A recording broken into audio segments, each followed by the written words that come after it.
फरवरी 2021। 1।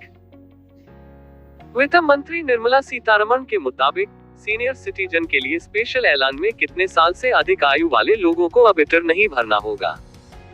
ए 65 साल से अधिक आयु वाले लोग, बी 75 साल से अधिक आयु वाले लोग, सी 68 साल से अधिक आयु वाले लोग, डी 72 साल से अधिक आयु वाले लोग। उत्तर 75 साल से अधिक आयु वाले लोग। आम बजट को लेकर सबसे ज्यादा उत्सुकता आयकर दाताओं के बीच रहती है। हर साल की तरह वे इस साल भी इनकम टैक्स में छूट की मांग कर रहे हैं।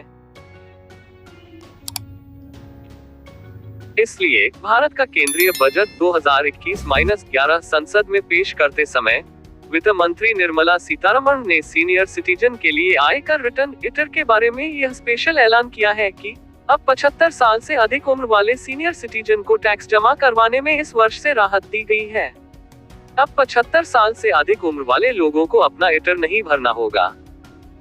2। केंद्रीय बजट 2021-22 में डबल टैक्स सिस्टम से किन लोगों को छूट दी जा रही है? ए भारत के छोटे व्यापारी, बी भारत के बड़े उद्योगपति, सी अप्रवासी भारतीय NRI, डी भारत के सामान्य आय करदाता। उत्तर अप्रवासी भारतीय NRI।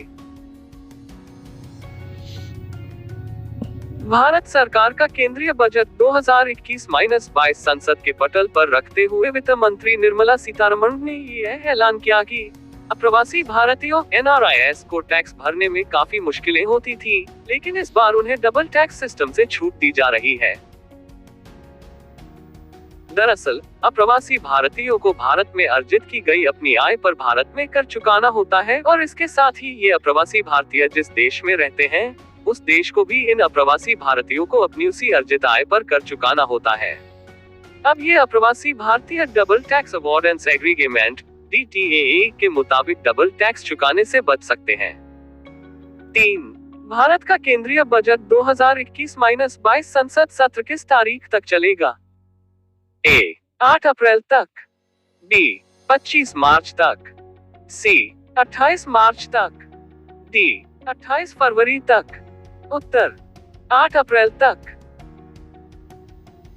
भारत सरकार के केंद्रीय बजट 2021-22 के लिए इस साल संसद का बजट सत्र 29 जनवरी से शुरू हो गया है और यह सत्र 8 अप्रैल 2021 तक चलेगा। इस बजट सत्र के 2 चरण होंगे। केंद्रीय बजट 2021-22 का पहला चरण 29 जनवरी को शुरू हो गया है जो कि 15 फरवरी तक चलेगा, जबकि इसका दूसरा चरण 8 मार्च से शुरू होकर 8 अप्रैल तक चलेगा। 16 फरवरी से 7 मार्च 2021 तक संसद के बजट सत्र का ब्रेक रहेगा। पिछले साल भी भारत में कोरोना के बढ़ते मामलों के कारण संसद का शीतकालीन सत्र आयोजित नहीं किया जा सका था। 4। भारत का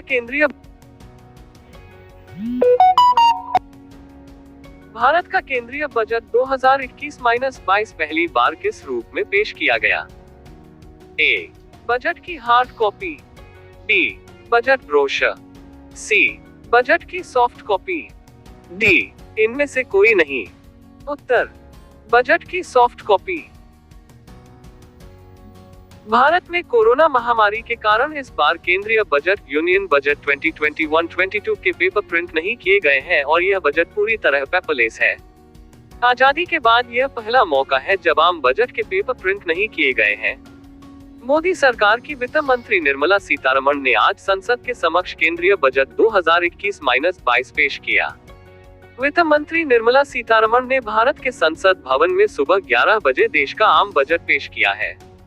अभी तक सांसदों और मीडिया के लिए बजट की हार्ड कॉपी छापी पेपर प्रिंटिंग जाती थी, लेकिन पहली बार यह आम बजट पूरी तरह पेपरलेस है और इस बार सांसदों को बजट की सॉफ्ट कॉपी दी गई है। 5। भारत की वित्त मंत्री ने इस साल के आम बजट के लिए कौन सा ऐप लॉन्च किया है? ए केंद्रीय budget mobile app, B Bharat budget app, C India budget app 2021, D आम बजट 2021-22। उत्तर केंद्रीय बजट मोबाइल ऐप। भारत की वित्त मंत्री निर्मला सीतारमण ने सभी हितधारकों को केंद्रीय बजट की जानकारी आसान और त्वरित पहुंच प्रदान करने के लिए केंद्रीय बजट मोबाइल ऐप लॉन्च किया। इस ऐप पर भारत के सभी संसद सदस्यों और आम जनता को बजट से संबंधित पूरी जानकारी मिलेगी।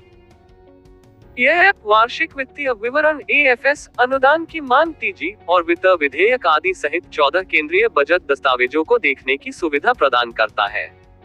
भारत सरकार के इस ऐप को आप गूगल ऐप स्टोर से डाउनलोड कर सकते हैं। 6. भारत के केंद्रीय बजट 2021-22 के लिए लॉन्च किए गए ऐप में वित्त विधेयक सहित कुल कितने केंद्रीय बजट दस्तावेजों को शामिल किया गया है? A. 20 केंद्रीय बजट दस्तावेज, B. 08 केंद्रीय बजट दस्तावेज, C. 18 केंद्रीय बजट दस्तावेज, D. 14 केंद्रीय बजट दस्तावेज। उत्तर 14 केंद्रीय बजट दस्तावेज। वित्त मंत्री निर्मला सीतारमण ने आम बजट 2021-22 की जानकारी आसानी से और तुरंत प्रदान करने के लिए केंद्रीय बजट मोबाइल ऐप लॉन्च किया है। इस ऐप पर भारत के सभी लोगों को इस साल के बजट से संबंधित पूरी जानकारी बड़ी आसानी से मिलेगी। यह ऐप वित्त विधेयक आदि सहित 14 केंद्रीय बजट दस्तावेजों को देखने की सुविधा प्रदान करता है।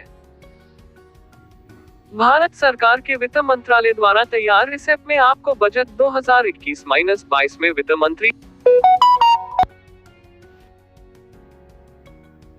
भारत सरकार के वित्त मंत्रालय द्वारा तैयार इस ऐप में आपको बजट 2021-22 में वित्त मंत्री का बजट भाषण, वार्षिक वित्तीय विवरण, अनुदान की मांग, फाइनेंस बिल और बजट के मुख्य बिंदुओं की जानकारी मिलेगी। 7. केंद्रीय बजट 2021-22 में इनमें से कौन सी दो चीजें महंगी हुई है? A. लोहा और स्टील, B. चमड़ा और नायलॉन के कपड़े, C. रत्न और जूते, D. नायलॉन और पॉलिस्टर। उत्तर रत्न और जूते। केंद्रीय बजट 2021-22 में इस साल निम्नलिखित वस्तुओं के दाम बढ़े हैं: विदेशी चमड़ा, सोलर इन्वर्टर, विदेशी मोबाइल और चार्जर, मोबाइल से जुड़ी एक्सेसरीज की भी कीमतों में इजाफा हुआ है। Mobile phones.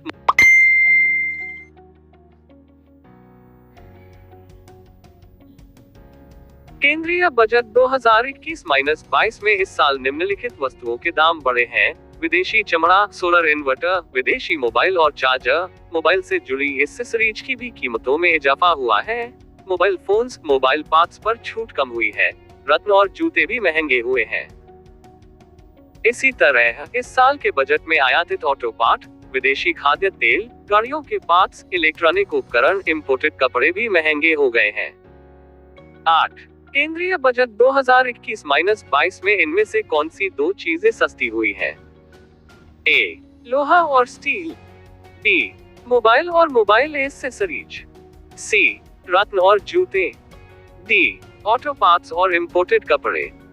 उत्तर लोहा और स्टील। केंद्रीय वित्त मंत्री निर्मला सीतारमण द्वारा 1 फरवरी 2021 को संसद में पेश किए गए बजट में लोगों को राहत देने की कोशिश की गई है। हर साल की तरह इस साल भी भारत के आम बजट में हमारे रोजमर्रा के जीवन की कुछ चीजें महंगी और कुछ चीजें सस्ती हुई हैं। आपको बता दें कि इस साल के बजट में सोना और तांबे का सामान सस्ता हुआ है। लोहा और स्टील सस्ता हो गया है।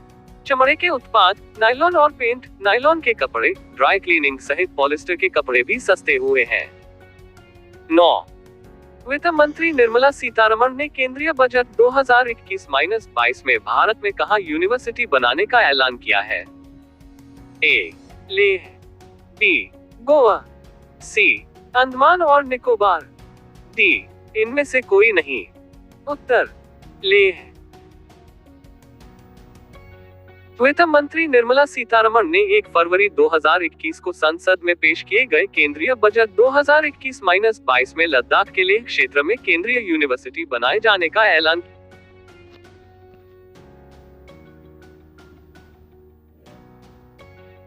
वित्त मंत्री निर्मला सीतारमण ने 1 फरवरी 2021 को संसद में पेश किए गए केंद्रीय बजट 2021-22 में लद्दाख के लेह क्षेत्र में केंद्रीय यूनिवर्सिटी बनाए जाने का ऐलान किया गया है।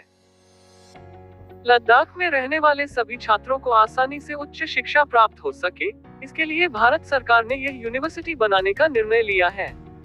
इससे पहले लद्दाख क्योंकि भारत के जम्मू कश्मीर का हिस्सा था, इसलिए वहां अपनी विशेष यूनिवर्सिटी नहीं थी। 10. वित्त मंत्री निर्मला सीतारमण ने केंद्रीय बजट 2021-22 में आत्मनिर्भर स्वस्थ भारत योजना के लिए कितनी धनराशि प्रदान की है? ए. 64,180 करोड़ रुपए, बी. 62,480 करोड़ रुपए, सी. 68,180 करोड़ रुपए, डी. 64,265 करोड़ रुपए। उत्तर 64,180 करोड़ रुपए।